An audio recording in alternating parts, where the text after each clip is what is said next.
샬롬 샬롬 샬롬 샬롬.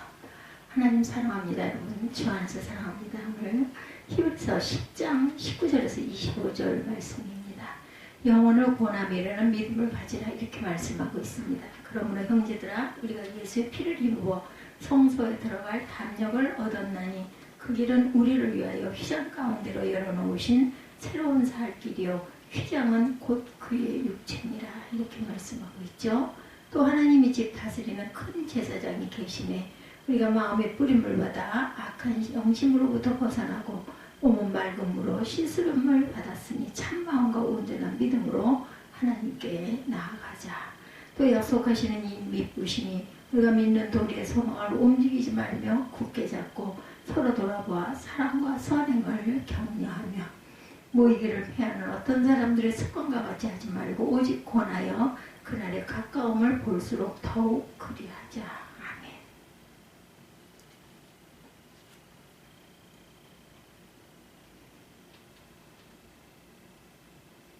예, 시대를 잘 타고났다 이런 말들 많이 들어보셨죠?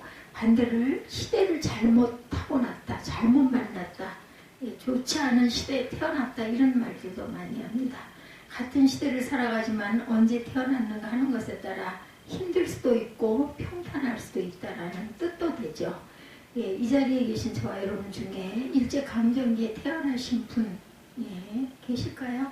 일제강점기 6.25 한국전쟁 중이나 전쟁 후 50년대 태어나신 분도 계십니다. 우리나라가 한참 부흥할 8, 90년대에 태어나신 분도 계시고 2000년 이후에 태어난 학생들도 있습니다. 분명 같은 예배 그 처소에서 같은 예배를 드리고 있지만 생각이나 신앙의 가치관이 이 태어남에 따라서 각각 다를 수도 있다는 것. 신앙생활도 마찬가지입니다. 신앙생활을 환경이 과거에는 어떠했고 지금은 어떤가도 중요합니다. 신앙생활의 환경. 그렇죠. 일제강점기 신앙생활을 시작했는지 한국교회 가장 뜨거웠던 1970년, 80년대 신앙생활을 시작했는지 한국교회의 정체국은 퇴보하기 시작한 2000년대에 시작을 했는지 하는 것에 따라서 신앙의 태도가 또한 달라지기도 합니다. 오늘 하나님께서 우리에게 주신 히브리서의 말씀도 제대로 이해하기 위해서는 히브리서가 기록되었고 독자들이 어떤 시대를 살 때 이 말씀을 받았는지 이런 것들을 아는 것도 또한 중요합니다. 히브리서는 다른 서신들과 다르게 기록 연대와 저자가 미상이죠.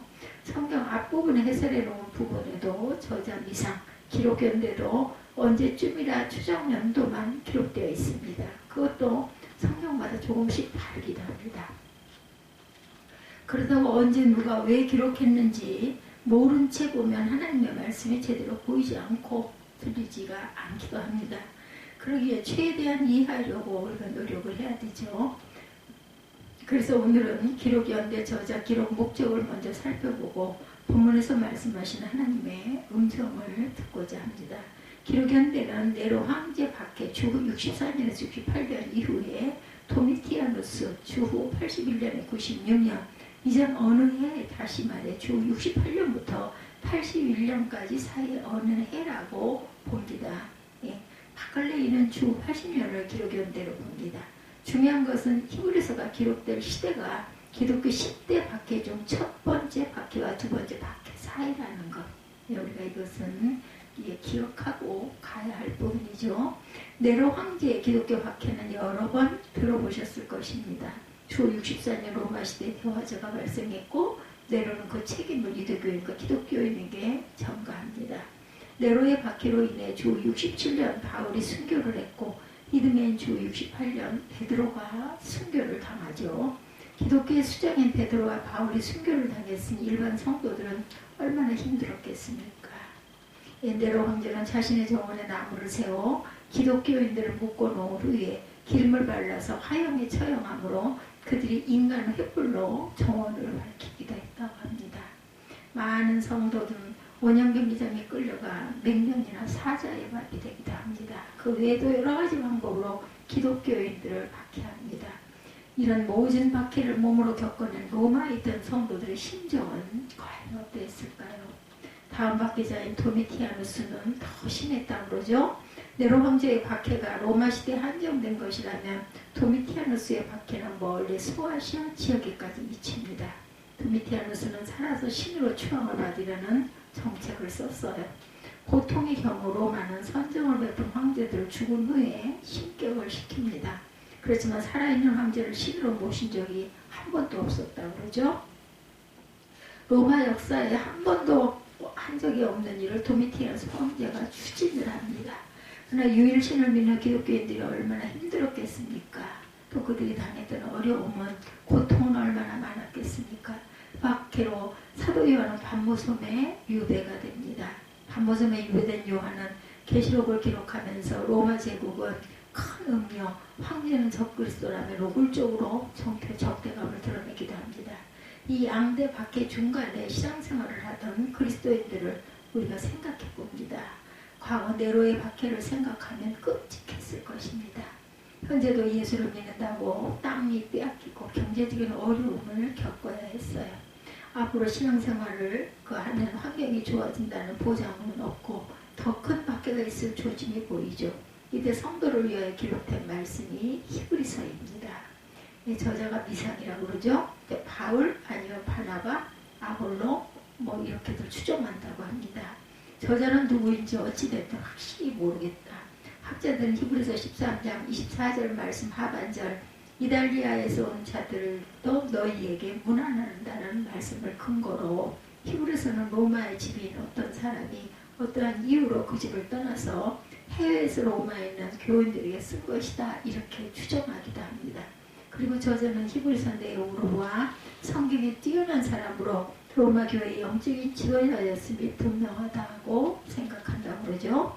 기록 목적은 고난받은 기독교인들의 흔들리는 신앙을 바로잡기 위해서 엄청난 핍박을 견뎌왔고 현재 겪으면서 유대교에서 개종한 기독교인들 가운데 배교하는 자들이 생겨났다. 핍박이 겁이 나서 교회에서 집에서 꼼짝하지 못하고 교회에 나와 예배하지 못하는 성도들이 생겨납니다. 요즘 코로나로 인해서 강제로 교회를 못 나오고 숫자를 줄였던 그때 요즘엔 많이 풀렸죠. 그 시기와 비슷하지 않았을까 하는 생각이 듭니다.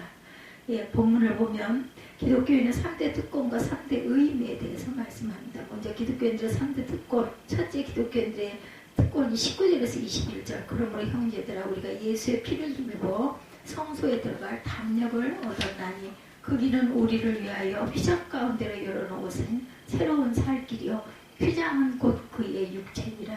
또 하나님의 집 다스리는 큰 제사장이 계시네. 19절 천국으로 가는 문이 열리죠. 20절 천국으로 가는 길도 준비가 됩니다. 그 길은 우리를 위하여 휘장 가운데로 열어놓으신 새로운 살길, 휘장은 곧 그의 육체니라. 또 하나님의 집 다스리는 큰 제사장이 계시네. 우리가 마음에 뿌림을 받아 악한 양심으로 벗어나 몸은 맑은 물로 씻음을 받았나니 참 마음과 온전한 믿음으로 하나님께 나아가자 이렇게 말씀하고 있죠. 네, 구약시대 성전을 우리가 생각해 봅니다. 천국으로 가는 안내자도 준비되었어요. 22절에 하나님이 계신 지성소는 아무나 들어갈 수가 없었죠. 이방인도 유대인 남자들도 어림도 없었습니다. 성전에서 일하는 레위인이라도 들어갈 수가 없었어요. 제사장이라도 들어갈 수가 없었습니다. 대제사장만 1년 중 대속죄일 7월 10일 하루만 들어갈 수 있었다. 제물은 당연히 준비했어야죠. 수송아지 1마리, 수양 1마리, 수염소 2마리. 유대인의 전승에 의하면 대제사장이 지성소에 들어갈 때 발에 끈을 묶고 들어갔다고 하죠.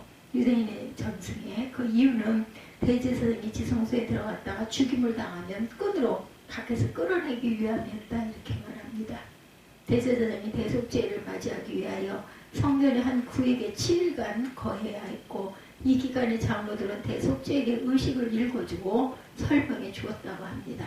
대제사장은 마지막 날 밤을 욥기, 에스라, 역대기, 다니엘서를 읽어야 했고 대제사장이 좋을 때는 소년들이 딱소리를 내므로 제사장을 깨워야 한다는 규정이 있었다고도 하네요. 이렇게 하나님께 나아가 죄사함을 받기 힘들었습니다. 하지만 예수님으로 인해 하나님을 만나는 길이 아주 쉬워졌죠. 죄 없으신 예수님이 우리를 대신해서 십자가에 돌아가심으로 매년 드렸던 제사는 십자가에 죽으신 단 한 번으로 끝이 납니다. 대제사장의 제사 효력은 1년은 영원한 효력으로 바뀌죠. 히브리서 10장 14절에 그가 거룩하게 된 자들을 한 번의 제사로 영원히 온전하게 하셨느니라, 이렇게 말씀이 나와 있어요. 14절에 보면 그가 거룩하게 된 자들을 한 번의 제사로 영원히 온전하게 하셨느니라. 아멘. 우리는 예수님의 십자가의 사역과 하나님께 나아갈 길이 열렸어요. 본문을 쉽게 풀어보면 19절에 그리스도는 하나님의 면전에 나아갈 자유를 얻었다. 20절에 그리스도는 그렇게 하나님 앞에 나아갈 길이 열렸다. 문과 길이 열립니다. 창세기 28장에 나오는 베델에서 야곱이 꿈을 통해 땅에서 하늘로 이어지는 사닥다리를 통해 천사들이 오르락 내리락 했듯이 예수님의 하나님으로 가는 문만 열어놓으신 것이 아니라 친히 하늘로 갈 수 있는 길이 되어주시죠. 21절에 예수님의 천국을 안내자로 얘기합니다. 21절에 보면 하나님이 집 다스리는 큰 제사장이 계시네. 우리 마음에 뿌림을 받아 악한 양심으로도 벗어나 몸은 맑은 물로 씻음을 받았으니 참마음과 온전한 믿음으로 하나님께 나아가자, 이렇게 고백되어 있어요. 22절에 보면 북경에는 그 자금성이 현존하는 세계에서 최대 궁전이라고 여행 안내자가 자금성 입구까지만 안내하고 지금부터 여러분이 알아서 자금성 내부를 구경하십시오 한다면 황당하겠죠. 천국도 예수님의 문만 열어주시고 길만 마련한 것으로 끝내는 것이 아니라 승천하신 주님께서 우리를 위해서 성부 하나님께 안내하실 준비가 다 되어 있다는 것이죠. 이것이 기독교인의 3대 특권입니다. 지금 저자는 독자들에게 신앙 환경이 아무리 어려워도 이 진리는 변하지 않음을 알려주고 있어요. 우리는 이런 놀라운 특권을 소유한 사람이라는 것을 잊지 말기 바랍니다. 그런 다음 기독교인의 3대 의무를 말해주죠. 기독교인의 3대 의무. 기독교인의 3대 의무는 하나님과 관계에서 세상 사람들 앞에서 성도들 간에 해야 할 의무로 나눌 수가 있습니다. 하나님과의 관계에서 세상 사람들 앞에서 성도들 간에 해야 할 의무, 이렇게 세 가지. 하나님과 관계에서 해야 할 의무, 영과 진리로 예배하라. 22절이죠. 우리가 마음의 뿌림을 받아 악한 양심으로부터 벗어나고 몸은 맑은 물로 씻음을 받았으니 참마음과 온전한 믿음으로 하나님께 나아가자. 25절에 모이기를 피하는 어떤 사람들의 습관과 같이 하지 말고 오직 권하여 그날의 가까움을 볼수록 더욱 그리하자. 예배는 하나님의 정하신 날에 하나님의 집에서 하나님의 백성과 더불어 예배하는 것이 원칙이다. 주일에 예배당에서 성도들과 더불어 예배하는 것이 원칙입니다. 그런데 히브리서 독자 가운데 모여서 예배하기를 중단하는 성도들이 있었어요. 예배를 중단한 자들에게는 세 가지 이유가 있습니다. 첫 번째, 두려움 때문에. 교회 나감으로 그리스도에 대한 충성을 사람들에게 보이는 것을 두려워서 예배 참석을 하지 못하는 자들, 핍박이 두려워서 못 나가는 경우죠. 또한 하나는 까다로움 때문에 서민층과 어울린다던가 자기 이하의 사람들과 접촉하는 것을 피하려고 교회에 나가지 않는 사람들.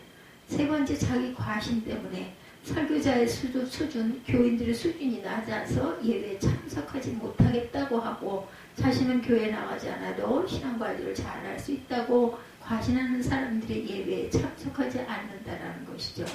그래서 저자는 두려움 때문이든 까다로움 때문이든 자신의 과신 때문이든 어떤 이유에서든지 그들을 따르지 말라고 말합니다. 그러면서 22절 하반절에 참마음과 온전한 믿음으로 하나님께 나아가자라고 하죠. 예수님의 말씀으로 바꾼다면 하나님은 영이시니 예배하는 자가 영과 진리로 예배할지니라, 이렇게 권면합니다. 구원받은 성도가 예배하는 것은 선택이 아니라 필수이죠. 예배는 어떤 변명도 있어서는 안 됩니다. 세상 사람들 앞에서 해야 할 의무입니다. 23절에 약속하시는 이 믿으신 우리가 믿는 도리의 소망을 움직이지 말며 굳게 잡고, 이렇게 말씀하고 있습니다. 23절에 서로 돌아봐 사랑과 선행을 격려하며, 25절에 모이기를 피하는 어떤 사람들의 습관과 같이 하지 말고 오직 권하여 그날이 가까움을 볼수록 더욱 그리하자. 우리가 진리를 아는 지식을 받은 후 진즉 죄를 범한 즉 다시 속죄하는 제사가 없고 오직 무서운 마음으로 심판을 기다리는 것과 대적하는 자를 태울 맹렬한 불만이 있으리라. 오죽하면 이렇게 말씀하고 있어요.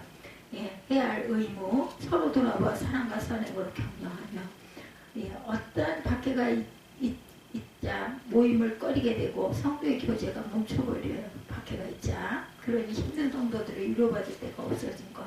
그래서 예, 서로 돌아봐 사랑과 선행을 격려하려고 하라고 권면합니다. 그래서 돌아보다라는 말은 단순히 형식적으로 둘러보는 것이 아니죠. 자세하게 깊은 관심을 가지고 살펴보라는 것, 돌보라는 것입니다. 그냥 보았을 때나 보이지 않고 몰랐던 부분이 마음을 써서 주의 깊게 보면 보이기 시작한다. 형제의 표정이 어두웠던 이유가 보이고 문제를 함께 풀어나가야 할 책임을 느끼게 되죠. 격려하며라는 말씀 역시 지나가는 말로만 하지 말고 반드시 행동으로 옮겨 실천하게 만들어주라는 의미입니다. 요한일서 3장 18절에 자녀들아 우리가 말과 혀로만 사랑하지 말고 행함과 진실함으로 하자 이렇게 말씀하고 있죠. 예, 서로 돌아보아 사랑과 선행으로 격려하며 보살피는 것이 남을 위하는 것 같지만 사실은 나를 위하는 것이다. 옆에 있는 성도와 우리가 섬기는 교회가 건강해야 나도 건강한 신앙생활을 할 수 있다는 것. 새 가운데 예, 서로를 가장 잘 격려하고 돌보는 새가 기러기라고 그러죠. 네, 원래 기러기는 강한 새가 아닙니다. 날개도 약해요. 그러나 새 가운데 가장 멀리 날아갑니다. 먹이와 따뜻한 곳을 찾아서 4만 킬로를 날아간다고 하네요. 이렇게 멀리 날아갈 수 있는 이유는 그들의 대형이 우리가 자주 가끔 보지만 V자형을 이루어 가죠. 앞에서 나는 거리가 공기의 저항을 뚫어주기 위해서라고 합니다. 앞에 나는 기러기 덕분에 뒤에서 나는 기러기는 그만큼 쉽게 날아갈 수가 있다고 그러네요.